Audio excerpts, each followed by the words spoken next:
Hello everybody, it's Fang. I'm back with the 10 Days of Autumn campaign. It's been a while, and it's largely down to, well, some business with regards to the new semester, but also some recording issues. I had to re-record, I ought to say, some of the missions because of some formatting issues. But the biggest thing, which may be apparent to you given how the sound is slightly different, is that this is a post-recording of the voiceover. I am experimenting with styles here. So that's why I'm doing this. I'm not committing to this being a permanent change. But I would accept feedback on it. In fact, I would request feedback on it. Anyway, it's a nice day at Migalovo.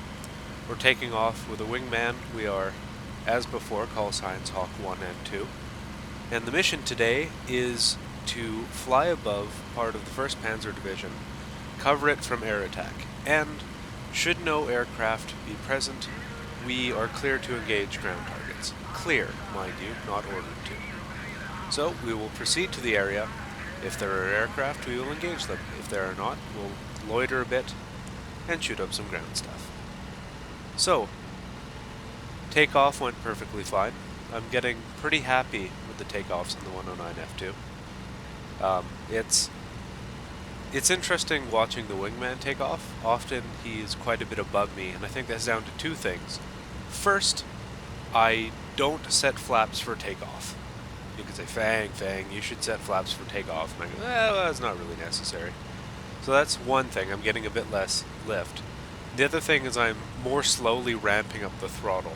And the reason I'm doing that is because of long experience flying War Thunder simulation. And that game has a very questionable relation between pushing the throttle forward and the torque on a lot of aircraft. It's near impossible to take off early A-model Focke-Wulf 190s in War Thunder Sim.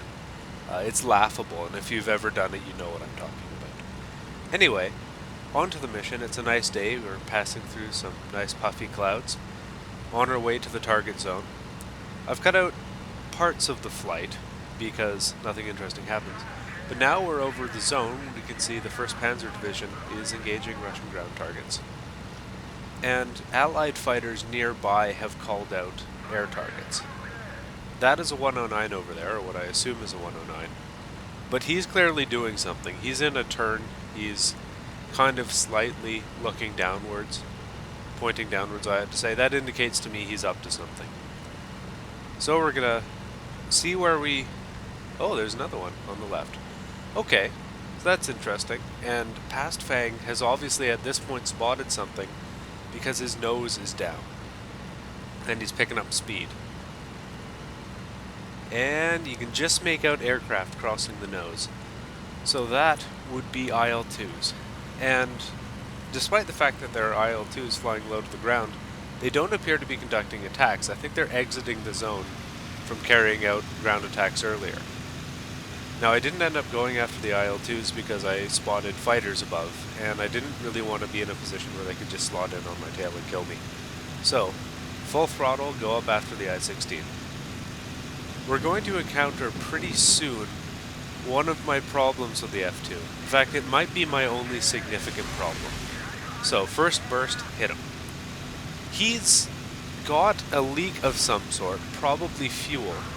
Actually, he's got a couple different colors, so it looks like oil and fuel. But what you may have noticed in previous episodes, and is definitely true in this one, they're soaking up a lot of damage. And that's down to the fact that the armament of the F2 is 2 30 caliber machine guns and a 15, not 50, 15 millimeter cannon. So that's it. I mean, it's bigger than a 50 cal obviously, but it's not much bigger. And 50 cal being a 12.7 millimeter machine gun. Anyway, so the armament is a bit lackluster. In fact, it's a bit more than a bit lackluster actually. You could argue, or at least I would argue, that the 8-gun purely 30 caliber British early war fighters are better armed than this thing. And they had a reputation for not being able to put down targets easily. They'd riddle them with holes, but they'd just keep on flying. So, we're switching back and forth between targets because as much as I can't accurately judge how much the damage is affecting the performance of the I-16s, I know when I do hit them and they're leaking, their engine is at least somewhat damaged. So if there's any doubt in my mind that it's going to take some time to put down a target, and there are other fighters around, I tend to pull off and engage those other fighters. But I'm going after this guy, and we're running into, actually, a second issue with the 109 F2. And I say issue, it's more of a limitation than an issue. It is faster than the I-16s. It's not hugely faster at low altitude, but it is faster. As soon as the I-16 goes into a sustained turn, our speed starts bleeding off and we're not functionally faster than he is. This may be aerodynamically correct.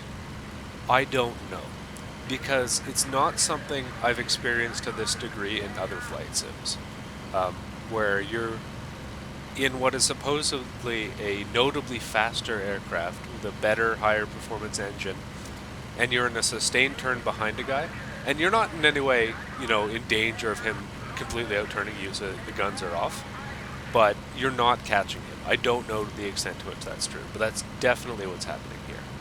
So the best passes when an F2, piloted by me, is attacking an F-16 is if I choose to get involved in a small turn, or I do what I'm about to do here, which is turn upwards.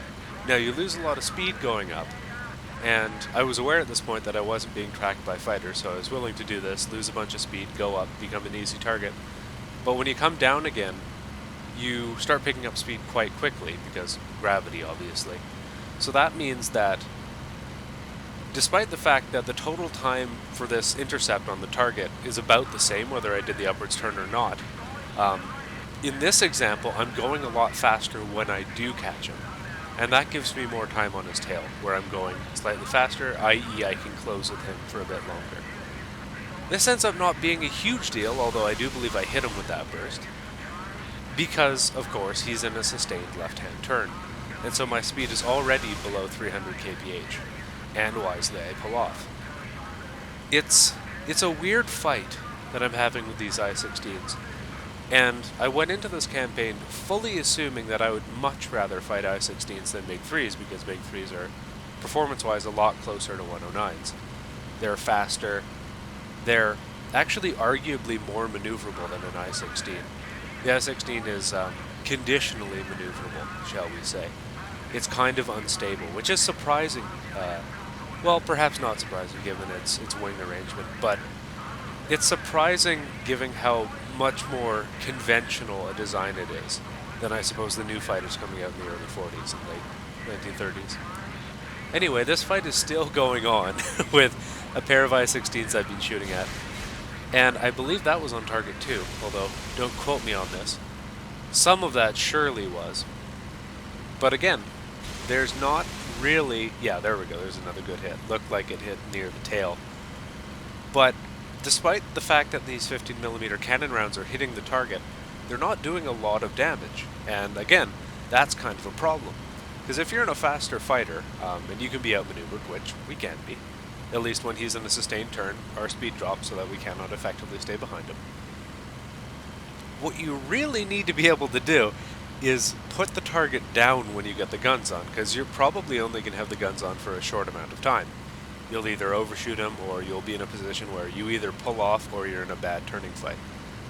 So, the F2 is kind of, I think, the perfect storm of good aircraft, good handling, the ideal form of attack in which it is superior, its guns make it bad at. So that's my complaint with the F2, I guess, in general. Still, we're in no danger of losing this fight, is one thing I will say. The I-16s, because their turning is somewhat inconsistent, even if they can, in the scheme of things, outmaneuver me, there's not really any danger unless I'm being particularly poorly focused on a single target. There's no danger they're going to get me. Here we go. So it looks like the engine damage is telling a bit more. We're coming in.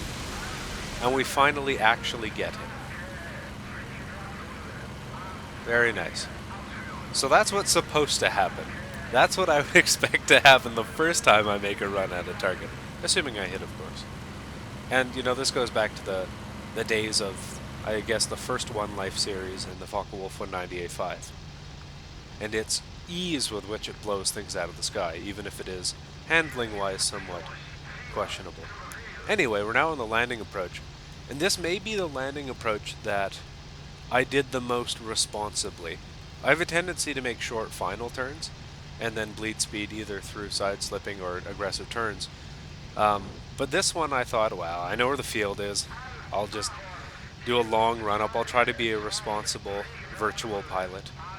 Because, I'm somewhat influenced by the fact that, look, I'm aware that my landings are far from professional. And that eats me a little bit. It eats away at my psyche, and I think I am trying in most respects to be somewhat like a 109 pilot ought to be in this simulation. But landings, I haven't had what it takes. So here we go, attempting to land. It's not centerline.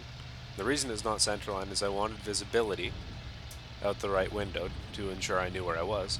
But that landing was positively good, actually. There wasn't even much of a bounce. I don't think the aircraft fully left the ground after we touched the first time. And that shocks me, because I'm accustomed to my own poor landing techniques. But that's going to do it for this episode. There is more recorded, and more will be put up in the near future.